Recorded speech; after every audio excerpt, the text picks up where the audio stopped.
Good morning, 9th standard. Hope you all are safe and happy birthday to those who are having their birthday today. Yesterday, I have forwarded you the syllabus, which the chapters which will be coming in your examinations. So only 4 chapters are there. 3 already we have covered. So with this month, that is July, we are going to revise the 3 chapters which we have done, and from the next month we are going to start the last chapter. So your first chapter is what is democracy and why democracy. Okay, so the question say, the chapter says कि democracy क्या है और क्यों है. So democracy क्या है? It is a form of government in which the rulers are elected by the people. Democracy वो है जहाँ पे लोग अपने रिप्रेजेंटेटिव्स को वोट करते हैं और फिर उनसे ही क्या बनती है, एक सरकार बनती है ना. हम जब भी इलेक्शंस होता है, we go and we choose our representatives, we put a vote, and then जो जीतता है वो क्या बनाती है, एक सरकार बनाती है, और वो सरकार हमारे लिए बहुत सारी चीज़ें करती है. So that is democracy. India is a democratic form of government. Why? Because the people have the right to choose their candidates, and it also says कि if we are not satisfied with the representatives whom we have selected, so we can correct our mistake also by giving to the next party for after 5 years. 5 साल का duration होता है जिसमें कि आप जिसको भी आपने चुना है, आप उसके काम को देख सकते हैं that he or she is doing the work well or not. If not, then you have a chance in a democracy that you can elect other representative also. So there are many merits and demerits also, and before saying it the merits and demerits, I just want to tell you the features. अगर आपको features ही पता चल जाए तो you can easily categorize into merits and demerits. So the features I'm just going to explain you. So the first feature is free and fair election. I think whenever I have taken your examination or test, I have given you this question because this question is very important. This comes for 3 marks in examination. Free and fair. Free मतलब होती है आज़ादी. Fair मतलब होता है partiality जिसमें नहीं होती. वो इलेक्शन जो आज़ाद हो, आज़ादी हो, जिसमें लोगों को आज़ादी हो, और जो इलेक्शन फेयर तरीके से चले. I will explain you in this the points.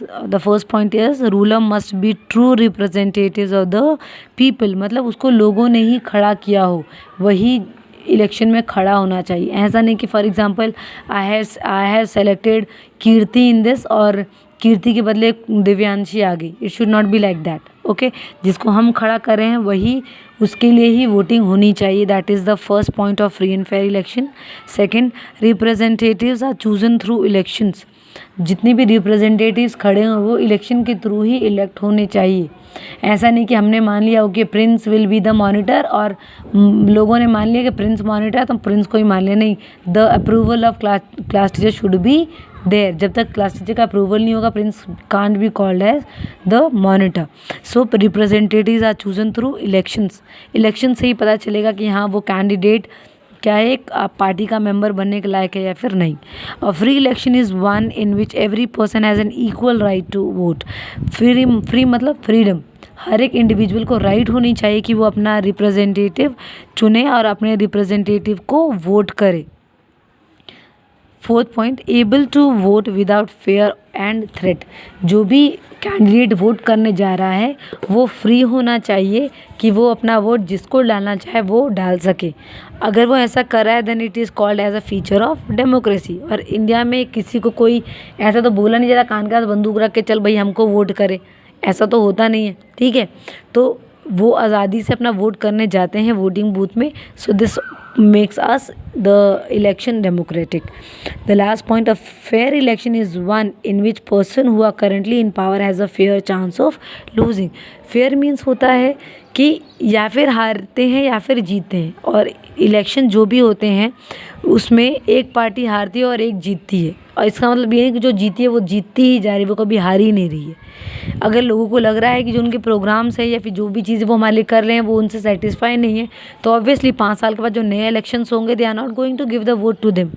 अभी ना आप देख रहे 2 साल से मोदी जी बीजेपी रूल कर रही है. ओके, पहले कौन रूल कर रहा था? कांग्रेस रूल कर रही थी. तो ऐसा नहीं था कि कांग्रेस ही रूल करी जाएगी 3000 तक, है ना. लोगों को लगा कि I think we should give a vote to somebody new so that we can just see the changes कि ये काम करते हैं कि नहीं. तो लोगों को उनका जो काम करना वो पसंद आया, that is why in 2019 election उन्होंने उनको वापस से वोट करके क्या बनाया, विनिंग पार्टी बनाई. So it is totally in the hands of people कि who they just want to rule the government, किसको चाहते हैं कि वो गवर्नमेंट को रन करे, किस पार्टी को चाहते हैं कि वो सरकार चलाए. So it is all on the people. I think there are certain examples also in the book. आपके जो फीचर्स हैं उनसे रिलेटेड कुछ पॉइंट्स भी हैं, कुछ एग्जांपल्स भी हैं किसी कंट्री के. Okay, so free and fair election में आपने देखा होगा चाइना में, like India is a democratic, जिसके हमने पॉइंट्स पढ़ लिए जो शो करेगी यस इंडिया के जो इलेक्शंस है या इंडिया के जो फीचर्स वो डेमोक्रेटिक है ना. इसमें आपने चाइना का एग्जांपल देखा होगा. This is another important question for 3 marks. आपने देखा होगा चाइना में क्या करते हैं, जो चाइनीज़ कम्युनिस्ट पार्टी है, ठीक है, उन्होंने अपनी एक मेंबर बना ली है, वही इलेक्शन में खड़े होते हैं, वही जीतते हैं, वो किसी और को जीतने ही नहीं देते, ठीक है, उन्हीं के मेंबर खड़े होते हैं और वही जीतते हैं ना. वो लोग क्या करते हैं, वो लोग जितने भी गवर्नमेंट के ऑफिशियल्स या गवर्नमेंट टीचर है उनको जा के धमकाते हैं कि भाई आपको हमारी ही पार्टी को वोट करना है. वो उनको फोर्स करते हैं कि भैया हमको ही तुमको वोट देना है. और जितनी भी मीडिया अगर उन्होंने उसके बारे में गलत छापा तो मीडिया को भी थ्रेट करते हैं. So these are things which Chinese Communist Party do, ठीक है. उनकी एक पार्टी दैट इज़ PRI, हम लोग जाके उन्हीं को वोट देते हैं और उन्हीं को जिताते हैं. तो वो क्या है, वो फ्री एंड फेयर इलेक्शन है क्या? No, it can't be called as free and fair election, ठीक है. जब भी एग्जामिनेशन में पूछा जाए, some was having a doubt also कि मैम आपने पहले इसमें ऐसा दिया फिर ऐसा दिया, तो मैं आपको बताऊं बच्चा, जब आप न्यू थे तो I just want to appreciate that you are doing well, है ना. बट अगर आप अभी की बात करें तो I need a proper answer. अगर आपने फ्री एंड फेयर इलेक्शन में सिर्फ चाइना का लेके समझा दिया तो I will be not giving you full marks.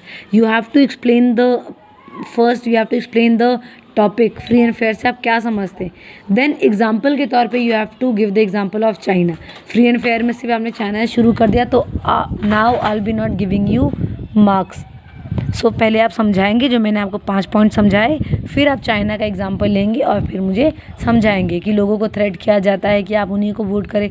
कभी कभार जो वोट बैंक होता है वो खरीद लिए जाते हैं. These are the things done by the PRI parties. Okay, so the next point is, first is free and fair election, second is 1 person 1 vote and 1 value.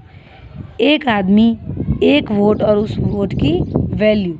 Democracy में गिने जाते हैं कि एक पर्सन का वोट भी वैल्यू रखता है. क्या पता ऐसा हो कि एक आप लोग एग्जांपल के तौर पर बता रही हूँ, आप लोग जिनके 33 मार्क्स आते हैं या 32 मार्क्स आते हैं ना मैम के पास कि मैम हमारे 1 मार्क्स बढ़ा दो हम पास हो जाएंगे, बोलते हो कि नहीं बोलते.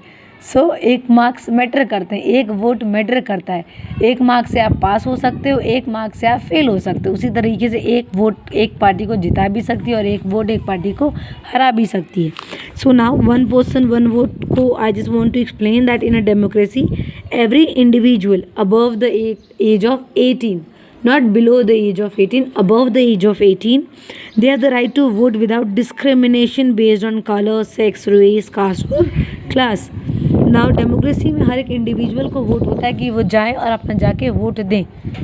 उनको डिस्क्रिमिनेट नहीं किया जाता कि अच्छा तू काला है तू वोट मत दे, तू गोरा है तू वोट दे, अच्छा तू फीमेल है तू वोट मत दो, तुम वोट मत दो, तुम मेल हो जाओ तुम जाके वोट दो. इस तरीके से कैटेगराइज नहीं किया जाता है. Everybody has a right to vote, ठीक है. Each person can cast 1 vote and all votes are counted. The person who gets maximum number of votes get elected. हर एक मेंबर का वोट गिना जाता है, चाहे वो फीमेल हो, चाहे वो ब्लैक हो, चाहे वो कास्ट के बेसिस पे हो. सबके वैल्यू मैटर करते हैं एक गवर्नमेंट को डेमोक्रेसी बनाने में. वही आप एग्जांपल अगर इसमें लें किसका,